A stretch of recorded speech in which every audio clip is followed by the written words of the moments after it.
Good evening dear student. कल हमारा topic जो था वो टिंडल प्रभाव तक हो गया था और उसके बाद हम आज बात करते हैं विलयन की सांद्रता के बारे में।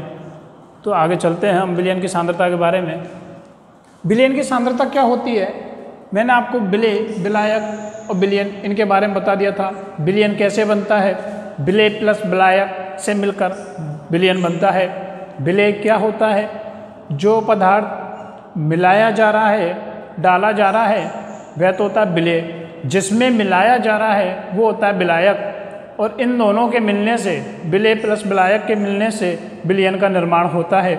इसके लिए मैंने आपको उदाहरण बताया था नमक और जल का।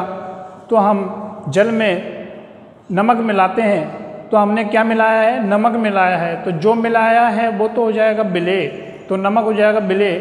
और किस में मिलाया है, जल में, तो जल हो जाएगा विलायक। और इन दोनों के मिश्रण से विलयन का निर्माण होता है। अब आगे हम बात करते हैं विलयन की सांद्रता के बारे में। विलायक की मात्रा में घुले हुए विलेय पदार्थ की मात्रा, विलायक की मात्रा में घुले हुए विलेय पदार्थ की मात्रा। देखो मैंने आपको बताया था कि विलायक में विलेय को घोला जाता है या मिलाया जाता है। विलायक में विलेय को घोला जाता है, तो वही चीज़ यहाँ है कि विलायक की मात्रा में घुले हुए विलेय पदार्थ की मात्रा विलयन की सांद्रता कहलाती है। तो इसका सूत्र क्या बन जाएगा, सांद्रता बराबर विलेय पदार्थ की मात्रा अपॉन विलायक पदार्थ की मात्रा। ये आपको याद कर लेना है या वैसे ही समझ में आ जाएगा। ये तीन चीज़ें आपके काम में आएगी, ये मैं बता देता हूँ ये क्या होती है। ये इसके कोई पार्ट नहीं है, विलयन की सांद्रता के भाग नहीं है। ये आपको समझना ज़रूरी है क्योंकि आपके चैप्टर में आगे ये आएंगे, तो आपको ये समझना ज़रूरी है। घुलनशीलता, असंतृप्त विलयन और संतृप्त विलयन।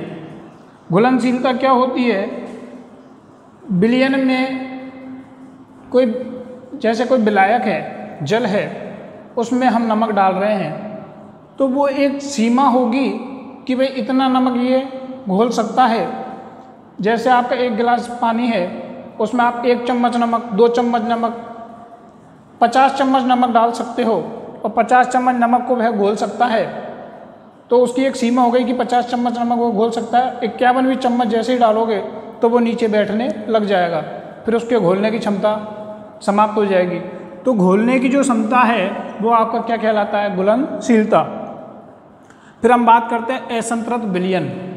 असंतृप्त विलयन क्या होता है, कितना और घोलने की क्षमता बाकी है। ये तो हो गया घोलने की क्षमता, और असंतृप्त विलयन हो जाएगा कितना घोलने की क्षमता अभी और बाकी है, वह हो जाएगा असंतृप्त विलयन। संतृप्त विलयन क्या होगा कि इसके बाद अब आगे और नहीं घुल सकता, और आगे नहीं घुल सकता, वो आपका संतृप्त विलयन हो जाएगा।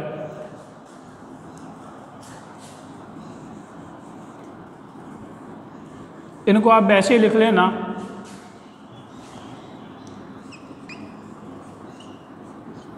तो ये सांद्रता का सूत्र हो गया। विलयन की सांद्रता दर्शाने के लिए निम्न बहुत सारी विधि है। होने को तो विलयन की सांद्रता जो दर्शाते हैं वो कई विधियों के माध्यम से दर्शा सकते हैं, लेकिन आपके जो पाठ्य पुस्तक है, सिलेबस है, उसमें केवल 3 विधियाँ ही बताई गई है और आपको 3 विधि ही पढ़नी है, ज़्यादा पढ़ने से कोई मतलब नहीं है। पहला है द्रव्यमान या फिर विलयन का द्रव्यमान प्रतिशत ज्ञात करना। या तो द्रव्यमान ज्ञात करना है आपको, विलयन का द्रव्यमान ज्ञात करना है, फिर विलयन का द्रव्यमान प्रतिशत ज्ञात करना है। तो कैसे ज्ञात करेंगे हम लोग, विलेय पदार्थ का द्रव्यमान बटे विलयन पदार्थ का द्रव्यमान गुणा 100। दूसरा है द्रव्यमान या फिर विलयन का आयतन प्रतिशत ज्ञात करना। विलेय का द्रव्यमान अपॉन विलयन का आयतन। यहाँ आयतन क्यों आया है, क्योंकि यहाँ क्या पूछ रहा है, विलयन का आयतन या फिर आयतन प्रतिशत। यहाँ द्रव्यमान पूछ रहा था तो यहाँ भी द्रव्यमान था। जब आयतन पूछेगा तो आपको इस जगह पे आयतन कर देना है। फिर है विलयन का आयतन। तो जब विलयन का आयतन पूछे तो देखो विलयन बनता किससे, विलेय और विलायक से। विलेय प्लस विलायक के मिलने से विलयन का निर्माण होता है। तो यहाँ पे विलेय का आयतन अपॉन विलयन का आयतन इंटू 100। ये तीनों सूत्र आपके काम आएंगे, आपको यहाँ तक नोट करना है। फिर हम आगे बात करते हैं, एक क्वेश्चन करके देखते हैं सांद्रता वाले सूत्र से, जो आपके न्यूमेरिकल आपके पाठ्य पुस्तक में दे रखे हैं, वो मैं आपको बताता हूँ अभी।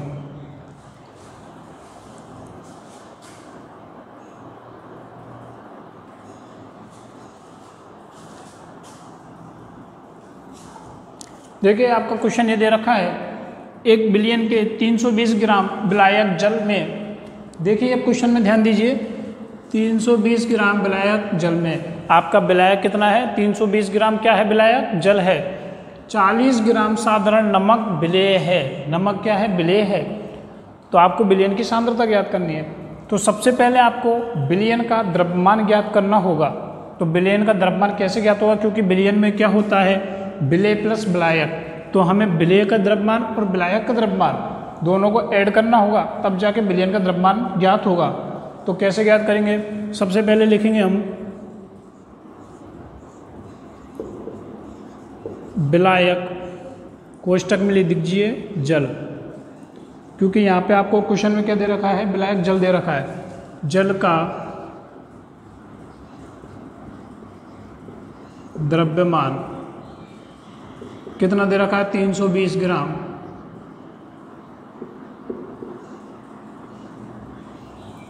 फिर आपको विलेय का द्रव्यमान दे रखा है, विलेय यह लिख दीजिए नमक का द्रव्यमान बराबर 40 ग्राम। और हम जानते हैं विलयन बराबर विलेय प्लस विलायक, तो यहाँ पे हम लिखेंगे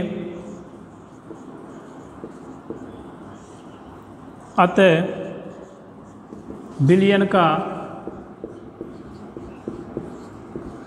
द्रव्यमान बराबर, इन दोनों द्रव्यमान को जोड़ेंगे, विलायक का द्रव्यमान है 320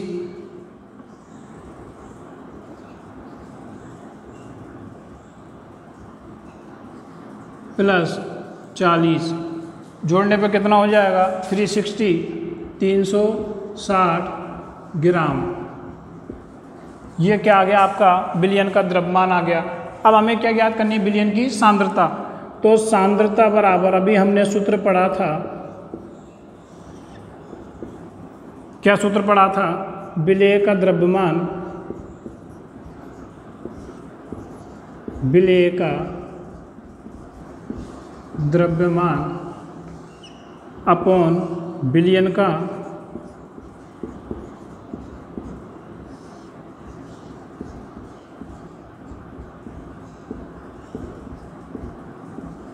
द्रव्यमान गुणा 100।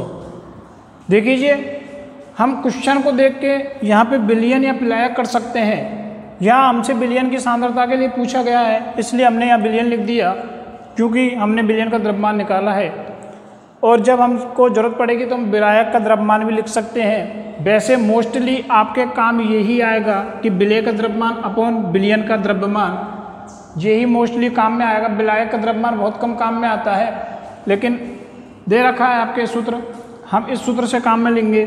तो देखिए विलेय का द्रव्यमान कितना है, विलेय का द्रव्यमान है 40 बटे में विलयन का द्रव्यमान कितना है, विलयन का द्रव्यमान आया हमारा 360 गुणा 100। देखो एक जीरो से एक जीरो कट गई, ऊपर हो गया 400 बटा 36। ठीक है, इसको हम और काट सकते हैं, 4 एकम 4, 4 नाम 36, 4 का भाग ऊपर दिया और 4 का भाग नीचे दिया, 4 नाम 36, 4 एकम 4, 100 हो गया। अब 100 में 9 का भाग 11.1%, ये आपका आंसर आएगा। तो यहाँ तक आपके समझ में आ गया होगा। हमने कुछ नहीं किया, हमको विलायक यानी जल का द्रव्यमान दे रखा है, साधारण नमक विलेय है, तो हमने विलेय का द्रव्यमान लिख लिया, विलयन का द्रव्यमान निकाल लिया। विलयन का द्रव्यमान कैसे निकाला, विलायक प्लस विलेय, इन दोनों को जोड़ करके विलयन का द्रव्यमान निकाल दिया, सांद्रता का सूत्र लिख दिया। सूत्र में हमने लिखा है विलेय का द्रव्यमान अपन विलयन का द्रव्यमान गुणा 100। विलेय का द्रव्यमान था हमारा 40 और विलयन का द्रव्यमान निकला था हमारा 360।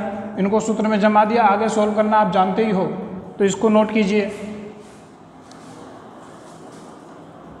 मिश्रण के घटकों का पृथक्करण, आपके जो मिश्रण तैयार होते हैं उनके जो घटक है अवयव है उनको अलग अलग कैसे कर सकते हैं। तो उसमें आपका पहला अनुप्रयोग है, आपके पुस्तक में 5-6 अनुप्रयोग दे रखे हैं इस प्रकार के, मैं आपको एक एक करके समझाता जाता हूँ। इसमें पहला है डाई को साई से अलग करना। डाई को साई से कैसे अलग किया जाता है, तो इसमें सबसे पहले आप देखिए साई जो है वो साई किससे बनती है, डाई और पानी से, डाई प्लस जल से शाई का निर्माण होता है, डाई और जल से। तो इन दोनों से मिलकर शाई बनती है। तो इसको अलग कैसे करते हैं डाई को शाई से, हम क्या करते हैं, एक बीकर लेते हैं, इसमें जल भर लेते हैं और नीचे बर्नर रख देते हैं और ऊपर एक बाष्प प्लेट रख देते हैं, बोच गिलास बोल सकते हो आप इसको, बोच गिलास रख देते हैं। ये ऊपर जो रखी गई है इसमें हम डाई भर देते हैं, ये रेड कलर से जो दिखा रखी है वो आपको डाई है।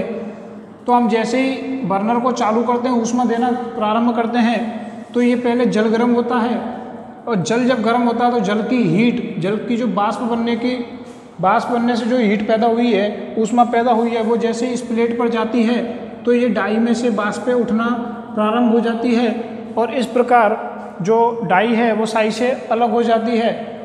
अगला जो आपका प्रयोग है, दूध से क्रीम को कैसे पृथक किया जाता है।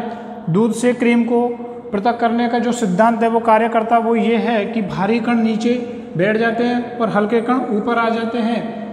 आपने घरों में देखा होगा कि जब हम दूध को मथनी की सहायता से मथते हैं या फिर मशीन की सहायता से उसको जब घुमाया जाता है दूध को जोर जोर से, तो उसमें ऊपर धीरे धीरे झाग बन जाते हैं और क्रीम सी ऊपर आने लग जाती है। तो मथने की जो प्रक्रिया है उसी से क्रीम निकाली जाती है, आजकल मशीनों से भी निकाली जाती है। तो इसको हम प्रयोग द्वारा कैसे अलग करेंगे, हमने एक परखना ली है, ये इसमें दूध भर लिया और इसके अंदर मथनी डालकर इसको जब जैसे ही घुमाया जाता है जोर से, तो ये धीरे धीरे जो ऊपर साइडों में क्रीम जमना स्टार्ट हो जाती है। मतलब इस पर मथनी द्वारा मथा गया इसको दूध को, तो क्रीम ऊपर अलग हो गई और दूध नीचे अलग हो गया।